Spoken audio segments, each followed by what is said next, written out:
and get down the street without the blocking it off. And then after they finish all this gas line, they have to first start repaving all the streets. That's going to be Well, that's not to connect it to your house. Yeah, it's going to go on for years. All right, so let's do some announcements. Okay, learning announcements. Year of Learning, sponsored by Julia and Boris Kagan to merit the side of Julia's father. Yusuf Ben Mato, month of learning sponsored in memory of Ilana Godfrey, Ilana Chana, Rav Yosef Abraham, and a month of learning sponsored by the Morkowitz and Yeheskel families to commemorate the side of Leon. Morkowitz, Yeheskel, Aryeh Ben Naphtali. Okay, we're going to have a breakfast on Monday, right, for the first side of JTEP. Sending out an email, so if you'd like to join us for breakfast, make a reservation. The email I sent it out this morning, and we're definitely a go for Friday night. Okay, so if you still want to join us, we'll extend the deadline one day through today. So please send me an email if you'd like to come. Okay. Okay, recording is on? Okay, good morning, everybody.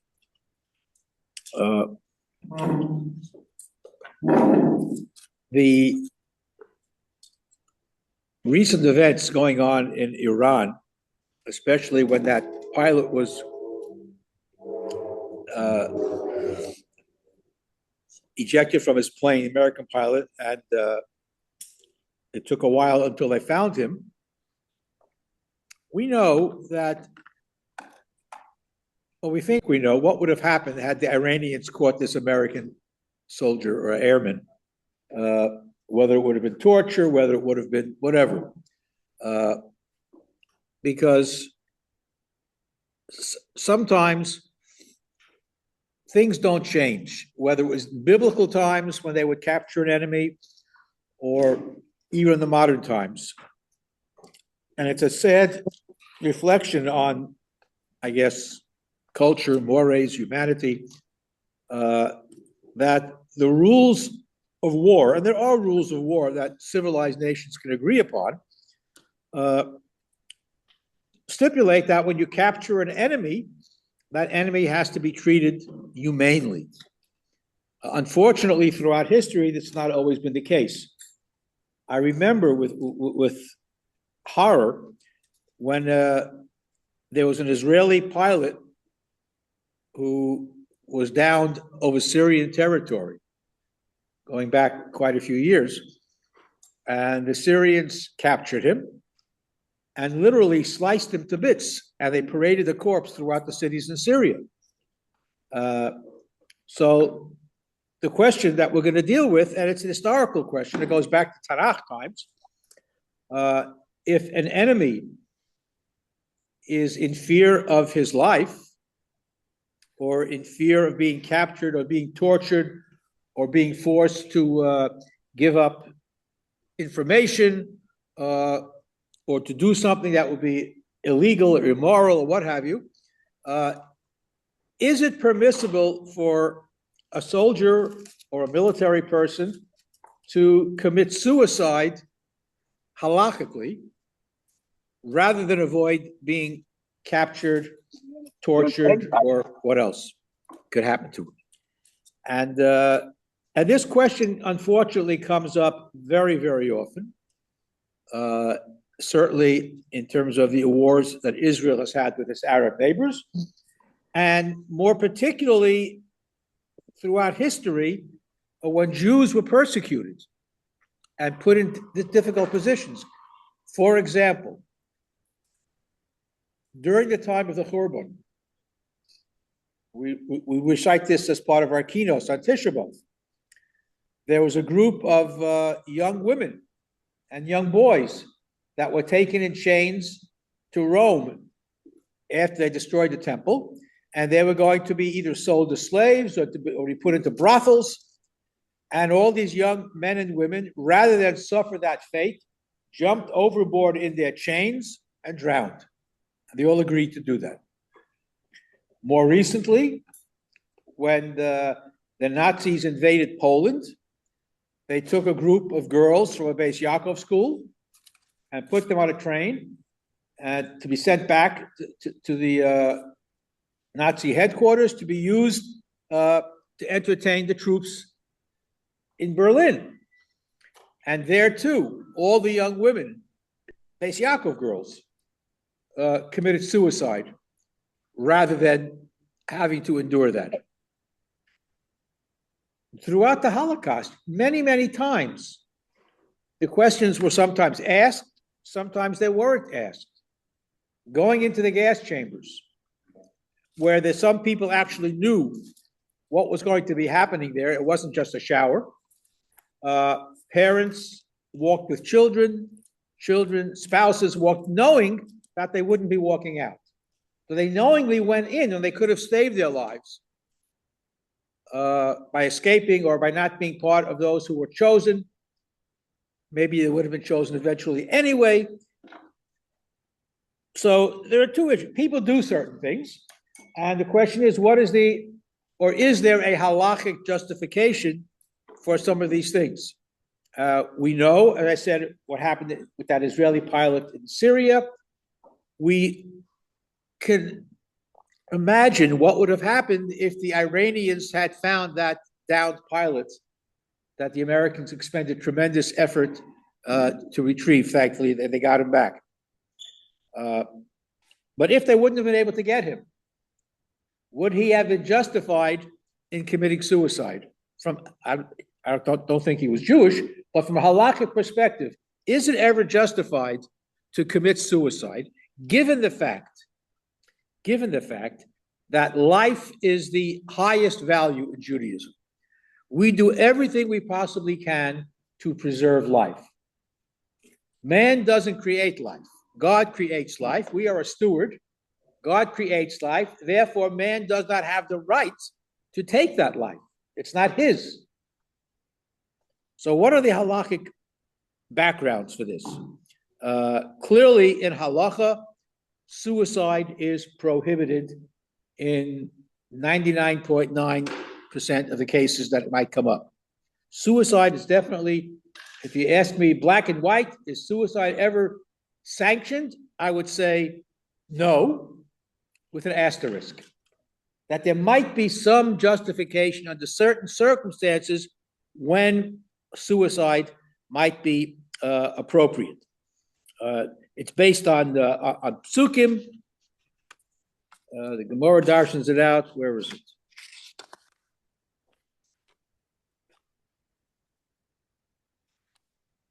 Yeah. In other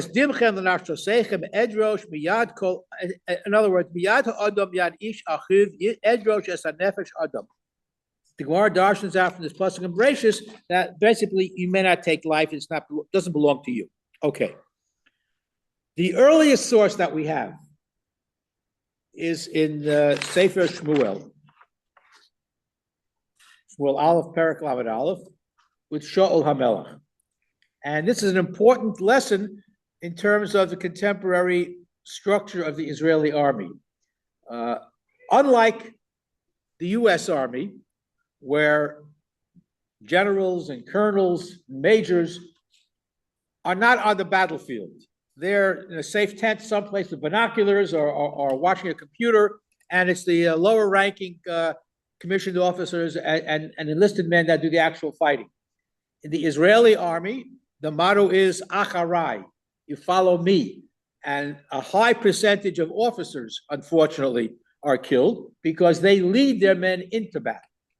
And this is modeled after Shaul HaMelech, because Shaul, in his battles against the Plishtim and against the other nations that attacked Israel, he led the army. And in ancient war, in many cultures, it was the king who was in the battle, the thick of the battle, who led the forces. And it was known, if you kill the king, then the war is over. So obviously he was well protected, but kings fought in the battle. So Shaul HaMelech was in a losing battle, unfortunately, with the Plishtim. And he realized he was going to be surrounded very soon, and the Plishtim are going to come. And they're going to either kill him or torture him or what have you. The war was over. Vatichbad hal milchama al Shaul vayimtzauhu hamorim anochim bakeshet. They were closing in on him. Vayachel ma'od mehamorim, and he was very scared that they're going to capture him. Vayomer Shaul lenosei Caleb. So he said to his adjutant, Shlof charbacha udekareni ba. Take your sword and kill me, because I don't want to be captured. Because they're going to penya vo ha'arelim ha'ela udekaruni vayisalalu bi. They're going to come and they're going to kill me, and they're going to hang my body on a sword, or they're going to do terrible things to me. Below ova no say Caleb, kiyore ma'od. You want me to kill you? You're the king. I can't do that, despite what was going to happen had he been captured. Vayikach Shaul es hacherev vayipol aleha. Therefore, Shaul takes his sword and he kills himself. That's a very important biblical source for a officer in the Israeli or Jewish or any army, for that matter, who is going to fear of being captured and tortured, to commit suicide, which Shaul did. A little later on, and these are sources that are all analyzed in the Gemara and the Poskim. During the period of the Asara Haruge Malchus, right, when Rome supposedly was torturing 10 rabbis. Again, the historicity of that whole account is in question, but it's a Gemara in Avodah Zarah Yud Ches. Some of the words are inscribed on the wall right outside where we're sitting. And it came to Hananiah ben Trajan, who wrapped himself in a Sefer Torah, and they burnt the Sefer Torah around him, but they put woolen pads on his body soaked in water so that the torture would last even longer. So the Talmidim, and as he was being burned up, the Talmidim said, open your mouth, and the flames will consume you even faster. And Hananiah ben Trajan said, I can't do that. I would be hastening my own death, and I'd be committing suicide, even though under the they were killing him. He's going to die anyway. But no, he can't do anything to hasten it. So he says, one of the Roman centurion who was conducting this torture says and he hears this conversation going on. So he says to Hananiah ben Trajan, Rabbi, calls him Rabbi. Imani marbe b'shal heves v'notel sfugin shel semer be'al libcha. No, you were there. If I take, because the Romans wanted to prolong his torture, so they had woolen pads, sponges, I guess you'd call it, soaked in water to prolong the pain, the torture of him burning.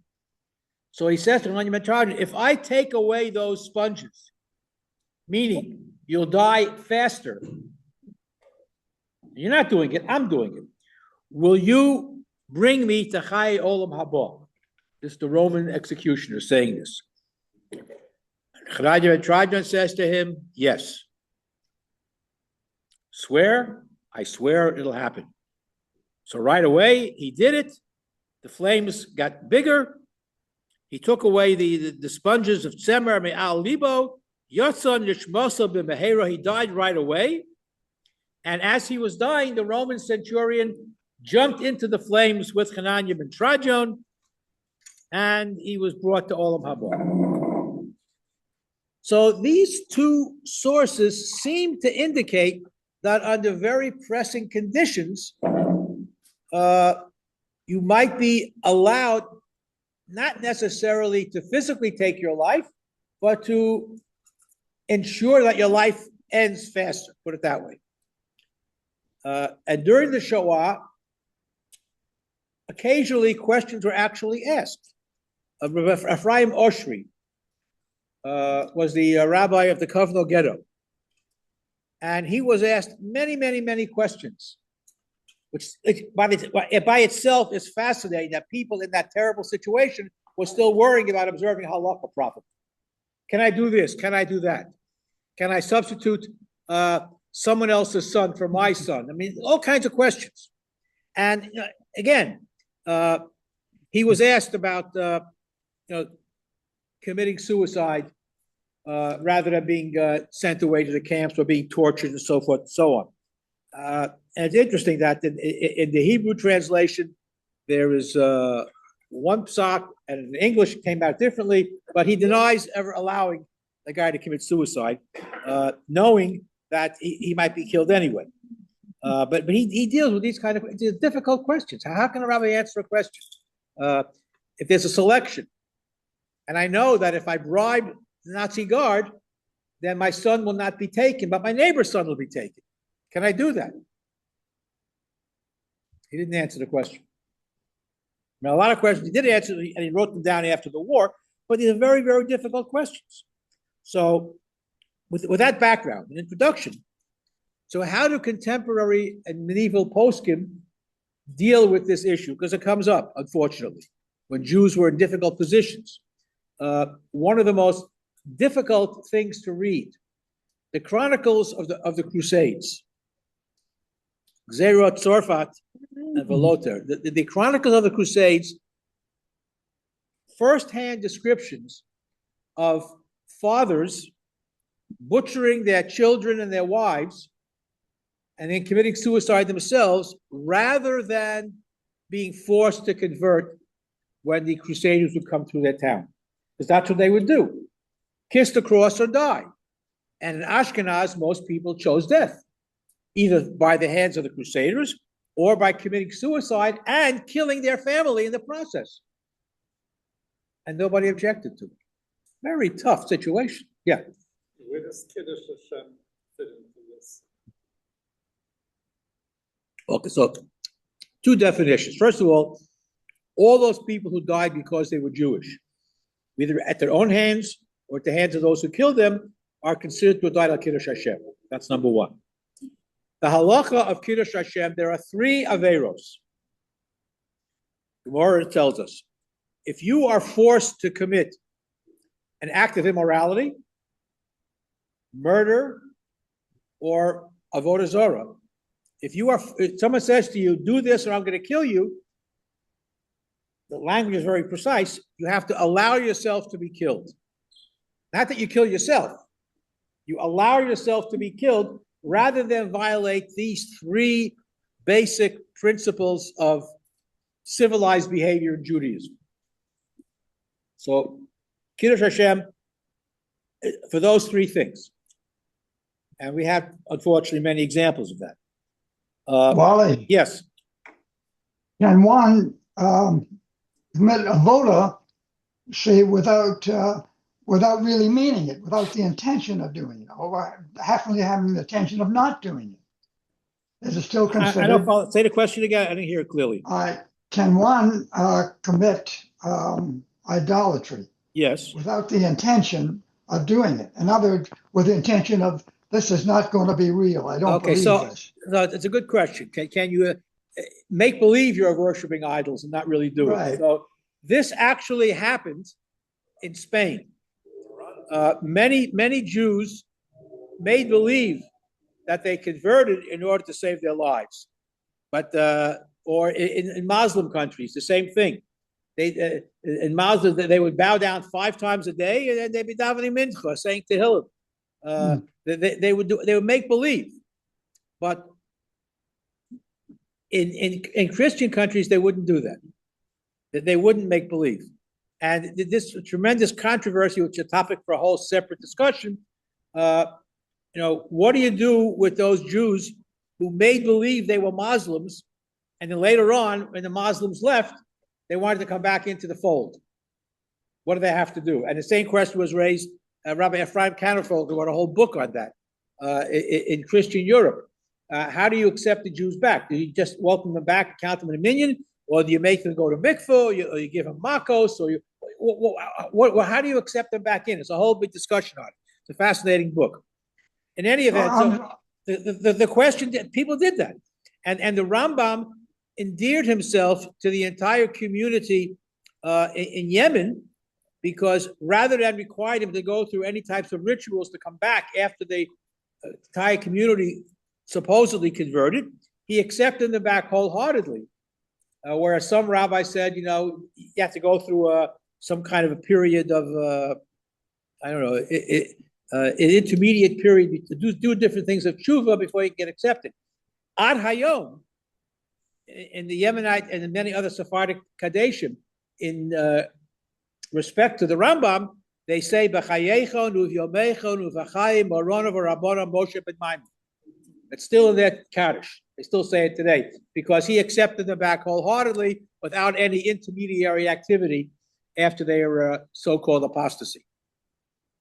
Anyhow, getting back to our discussion. So there's a whole discussion among the Rishonim, whether it's permissible to kill yourself if you're concerned you're going to be forced to convert or to be tortured.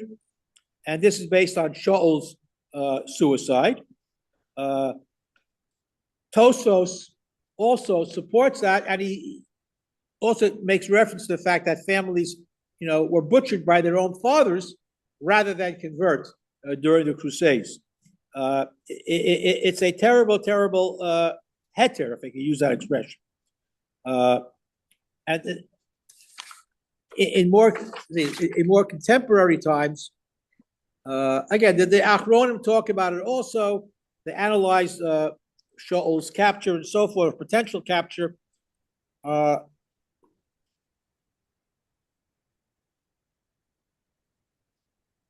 In recent times, Rav Oshri deals about before the Kovno ghetto was liquidated, somebody asked, "Can I commit suicide so I can avoid watching my family being killed in front of my eyes and the torture that sometimes accompanied it?"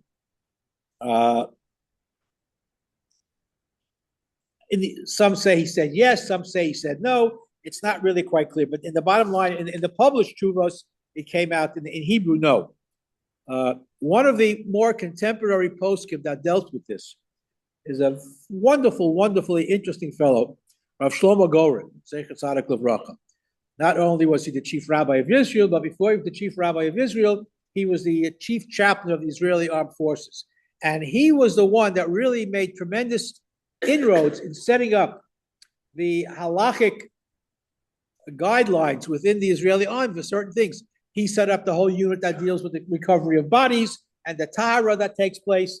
He set up he produced a nusach achid, a unified siddur that all Jews from all different backgrounds could use. He paskined about bringing a Sefer Torah to the battle. A lot of military-oriented chuvos he wrote. Very, very important man.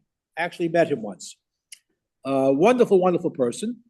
And he concluded in one of his chuvos that if you are concerned that your capture is going to lead to violate, certain averos under the threat of torture, you can kill yourself if you're being tortured to reveal positions or military plans or any other type of chilul Hashem, or to be used as propaganda. It's permissible to commit suicide. Divulging military secrets, also. So clearly, and Rav Goren is the major posek, because he went into battle. He was right there with them. So he was a major posek, and other poskim today don't talk about this too often. Clearly, and this is an important distinction to make, physician-assisted suicide is clearly prohibited. That's a separate category altogether. We're not talking about physician-assisted suicide for somebody who is terminally ill. That's a different category, perhaps for another discussion. But in a military setting, whether it's an American soldier being captured by Iranians or an Israeli soldier being captured by any of the various Arab armies, if you are legitimately in danger of being tortured or being forced to do things that would harm others or put others in danger, then you are allowed to commit suicide, which is a very difficult psak to accept, but certainly understandable. Again, we started off by saying the ultimate value in Judaism is preservation of life. So if by being tortured, you're going to cause other people to die, so by committing suicide, you are in fact preserving lives. It's a difficult psak. Hopefully nobody will be in that position. And this is why, no man left behind has a very clear halachic basis as well.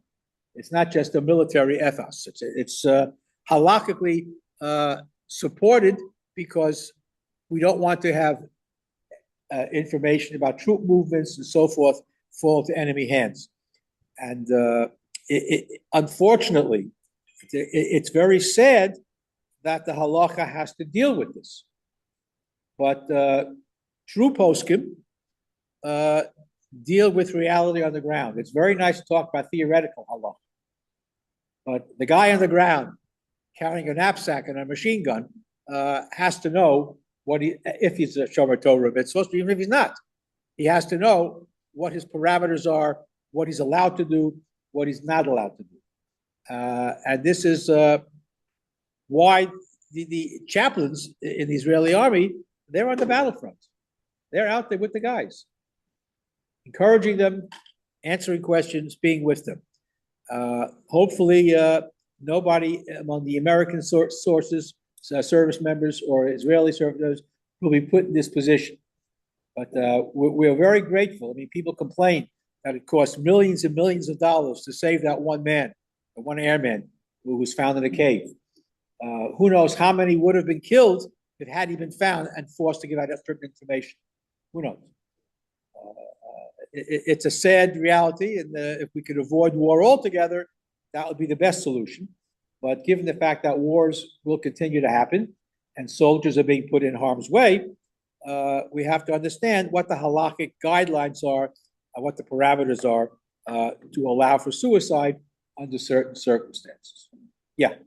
The famous question is if there's a bunch of soldiers in a foxhole and somebody throws in a hand grenade, whether you're allowed to jump on top of the hand grenade to save the others. Yeah, and this happens, unfortunately, many times. This happens many times. Somebody gives up their life to save others. And when that happens, no one's asking a question. It's an instant reaction that somebody just does. Otherwise, the whole foxhole is going to get decimated. Anything else? It's a very sober topic. It's a serious topic. I hate to be have such a downer, but this is reality. This is what we're living with. And we're sitting here comfortable in our homes in Fairlawn, but there are people out there in muddy trenches, and there are people out there going for days without sleep or changing their clothing or having a shower, protecting lives, whether it's American lives, American interests, or Israeli lives. It's a reality that we have to deal with. So if any other questions, comments? Okay, it's a sobering thought, but it's something that the halacha does deal with, and unfortunately, we have to live with it. Hopefully, we'll be in a time when there'll be lo yisa goy al goy cherev, lo yilmudu al bilchama, and we'll solve that problem going forward. That's how we'll finish today. Thank you, Ollie. Have a great day.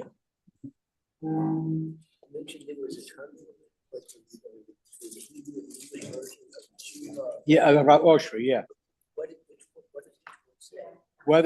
Whether somebody can commit suicide rather than watch everybody being tortured in the ghetto. So ultimately, he said no.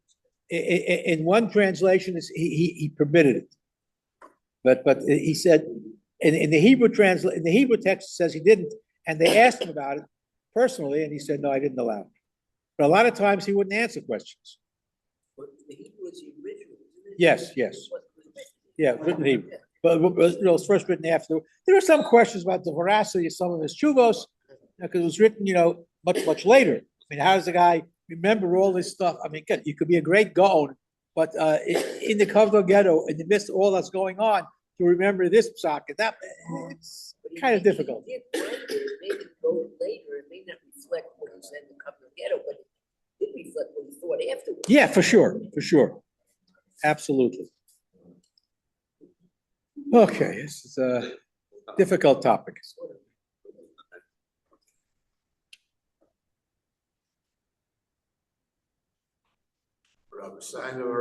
Hashem Baruch Netov Yad Olam.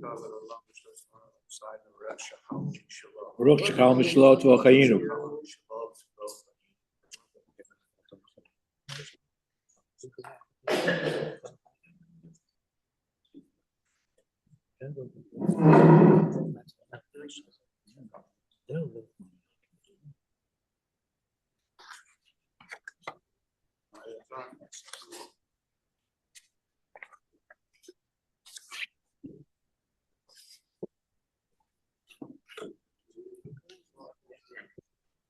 Good day.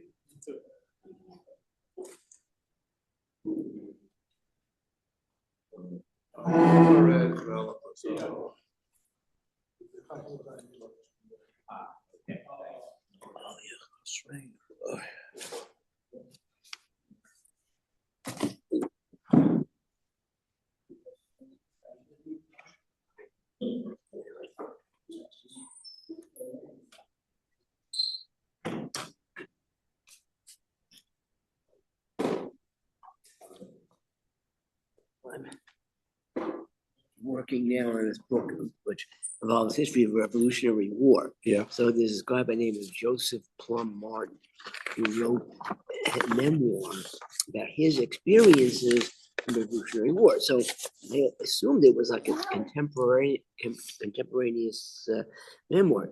Turns out that the thing was published like 50 years after the war. Right. Well, they say that he says he had a journal and he wrote it from that journal, but nobody's ever found the journal. It doesn't mean it doesn't exist. No, and it also doesn't mean that what he's saying is incorrect, but it does mean you have to think about it. Yeah. Again, all these things, contemporary versus after the fact, is very hard to determine unless you have the actual text in front of you. Hindsight is great. Yeah, always. Hindsight is 20/20, right? Yeah. All right.